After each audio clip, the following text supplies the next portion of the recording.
Magandang araw! Alam kong gusto mo rin kumita na hawak mo oras mo.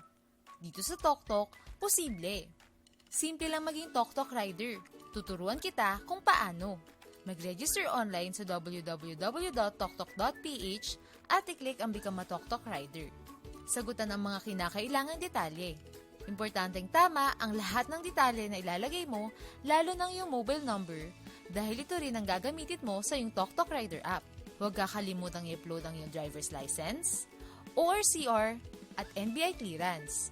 I-upload din ang iyong drug test, pero ito ay optional lamang. At ilagay ang verification code. I-check kung tama ang lahat ng detalyeng nilagay mo at i-click ang submit. Sa loob lamang ng 24 hours ay makakatanggap ka ng text confirmation kung ang iyong application ay approved. At kapag approved ka na, maaari mo nang i-download ang TokTok Rider app sa Google Play at simulan mo nang kumita kasama ang TokTok.